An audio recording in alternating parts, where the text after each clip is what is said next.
Bonjour à toutes, bonjour à tous, j'espère que vous allez bien. Cette vidéo va porter sur l'autisme sans déficience mentale, aussi appelé autisme Asperger.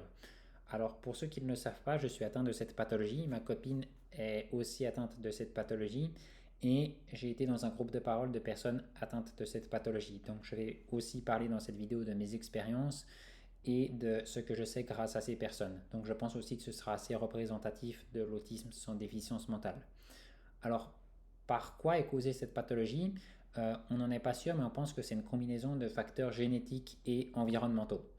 Comme son nom l'indique, autisme sans déficience mentale, elle est caractérisée par une absence de déficience mentale et une absence de retard de langage.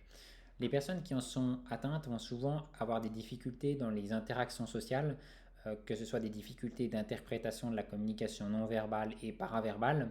Ceci d'ailleurs va amener des difficultés à comprendre les émotions d'autrui, l'ironie et le second degré. Ça peut créer pas mal de malentendus, mais elles vont souvent aussi avoir des difficultés à comprendre les distances et les normes sociales. Souvent, les personnes qui en sont atteintes, elles ont des routines assez précises et si elles ne peuvent pas faire ces routines, ça peut être assez anxiogène, voire angoissant et ça peut être assez perturbant. Donc aussi, ces personnes vont souvent avoir de la peine à s'adapter à de nouvelles situations. Euh, Souvent, l'autisme sans déficience mentale va créer des difficultés émotionnelles, des difficultés en fait, à comprendre et à exprimer ses émotions. Euh, il va aussi souvent amener de l'hypo ou de l'hypersensibilité sensorielle, donc à l'odeur, à la lumière, au bruit, au toucher. L'hypersensibilité, elle peut entraîner des difficultés à se concentrer, à apprendre, à interagir avec les autres. Je vais avoir plus de peine à vous parler de l'hypersensibilité parce que moi je pense que j'ai souffert d'hyposensibilité. En fait, plus jeune, très régulièrement, j'avais des blessures, des coupures, mais sans même que je sache en fait à quoi elles étaient dues. En fait, quand j'allais me doucher, il y avait un miroir dans la salle de bain et je me regardais dans ce miroir et extrêmement souvent j'avais des coupures, des blessures, mais je ne savais même pas en fait qu'est-ce qui les avait causées, depuis quand elles étaient là. Je ne savais rien du tout en fait à propos de ces blessures. Souvent, les personnes atteintes d'autisme sans déficience mentale vont avoir ce qu'on appelle un intérêt restreint, je vais y arriver, ou un intérêt spécifique, c'est-à-dire un intérêt très très très fort pour une chose. En soi, ça peut être tout. Par exemple, moi, mon intérêt restreint, c'est le trouble dissociatif de l'identité et de manière plus générale la dissociation. Pour ceux qui ne savent pas ce qu'est le trouble dissociatif de l'identité et la dissociation, alors le premier en fait est un trouble mental et le deuxième est une réaction psychique au traumatisme. Euh, Ensuite, il faut bien se dire que l'autisme, c'est un spectre, donc il y a une grande variété de symptômes et c'est encore plus vrai pour l'autisme sans déficience mentale. En fait, dans l'absolu, tout le monde a des symptômes de l'autisme. C'est juste que nous, personnes qui avons l'autisme sans déficience mentale, allons avoir beaucoup plus de symptômes en fait. D'une part. Ensuite, il faut bien se dire que notre spectre peut varier. Dans le sens, une personne atteinte d'autisme sans déficience mentale ne va jamais avoir de l'autisme avec déficience mentale ou ne plus avoir d'autisme. Si nous avons de l'autisme sans déficience mentale, nous allons rester avec de l'autisme sans déficience mentale, mais des fois notre spectre va être plus fort ou plus léger, donc les symptômes vont être plus marqués ou moins marqués. De plus, alors pour cette pathologie, comme pour toutes les autres pathologies, chaque personne vit ses symptômes différemment et donc chez chaque personne, les symptômes vont se manifester différemment. Justement, ces symptômes, ils peuvent affecter la vie sociale. Par exemple, moi, à cause de ces symptômes, entre autres, j'ai eu un traumatisme de manque d'affection et d'attention. Mais ils peuvent aussi affecter la scolarité. Souvent même, ils vont affecter la scolarité. Ce qui se passe couramment, c'est que les personnes atteintes d'autisme sans déficience mentale, dans la scolarité aussi, vont avoir beaucoup de mal à socialiser et elles vont souvent être dans leur coin, comme ça a été mon cas, mais elles peuvent aussi faire l'objet de discrimination ou de harcèlement. Et du coup, ceci peut justement amener un manque de confiance en soi, un manque d'estime de soi ou d'autres problèmes psychiques encore. Euh, Justement, l'hypersensibilité, entre autres, mais encore d'autres choses, peuvent justement rendre plus difficile le fait de suivre des cours. Au niveau de la vie professionnelle aussi, de ce que j'entends quand je parle justement avec d'autres personnes atteintes d'autisme sans déficience mentale, on galère beaucoup plus au niveau de la vie professionnelle en fait à cause de nos caractéristiques. Euh, Au niveau du traitement, alors il n'y a pas de traitement curatif. Ensuite, de nouveau, pour avoir parlé à plusieurs personnes atteintes d'autisme sans déficience mentale, on est toutes du même avis. Quand bien même un traitement curatif donc, qui pourrait soigner l'autisme sans déficience mentale existerait, on ne le voudrait pas, on préfère garder justement cette pathologie. Existe, excusez-moi.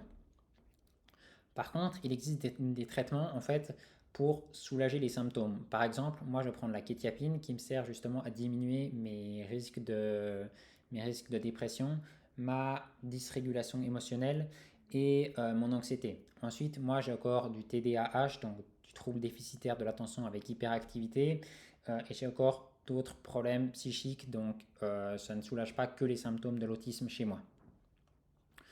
Mais ce qui va aussi pas mal aider justement les personnes atteintes d'autisme sans déficience mentale, c'est de la psychoéducation. En fait, la psychoéducation, ça consiste à mieux connaître son trouble pour en fait mieux savoir comment le gérer et quoi faire justement si on a tel ou tel symptôme.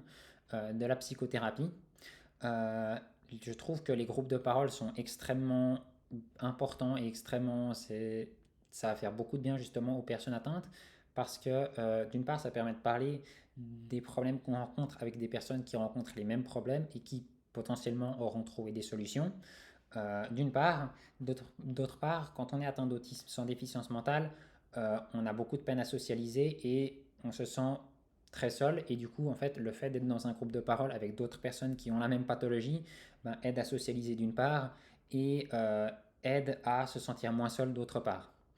Ensuite, je peux recommander aux personnes qui souffrent de cette pathologie, mais aussi aux personnes qui ont de la peine à socialiser pour X ou Y raison, le site On va sortir suivi de la ville où vous vous trouvez. Je ne sais pas si ce site fonctionne autre part qu'en Suisse. C'est un site en fait qui permet de s'inscrire à des activités et du coup en fait de se retrouver avec des personnes pour une activité choisie.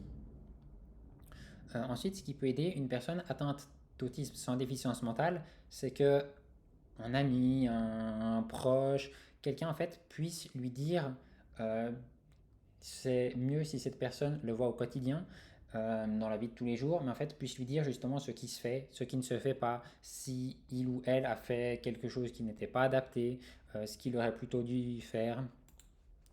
Ensuite, heureusement, l'autisme sans déficience mentale, ce n'est pas que des inconvénients, il y a aussi des choses positives dans cette pathologie. Moi, je l'ai toujours considéré en fait comme une espèce de don, mais qui implique certaines contreparties. Mais du coup, en fait, pour moi, notre différence, justement, c'est la plus grande de nos qualités. Dans le sens où, justement, on ne pense pas comme les personnes qui ne sont pas atteintes de cette pathologie. On ne voit pas le monde de la même façon. On ne va pas réagir de la même façon. Et du coup, je trouve qu'on est extrêmement complémentaires dans le sens où, en fait, avoir un avis d'une personne qui n'est pas atteinte de cette pathologie et avoir un avis d'une personne qui est atteinte de cette pathologie va permettre de voir deux visions assez différentes justement d'une même chose et du coup en prenant le meilleur des deux versions, je pense que ça peut être extrêmement intéressant. D'autre part, des études ont montré que, par exemple, dans l'analyse dans l'analyse de statistiques, les autistes, en tout cas les autistes sans déficience mentale, avaient tendance à être plus objectifs que les neurotypiques. Les autistes sans déficience mentale ont tendance à être assez forts en informatique parce que justement c'est quelque chose d'extrêmement logique. Alors ça de nouveau c'est pas du tout mon cas.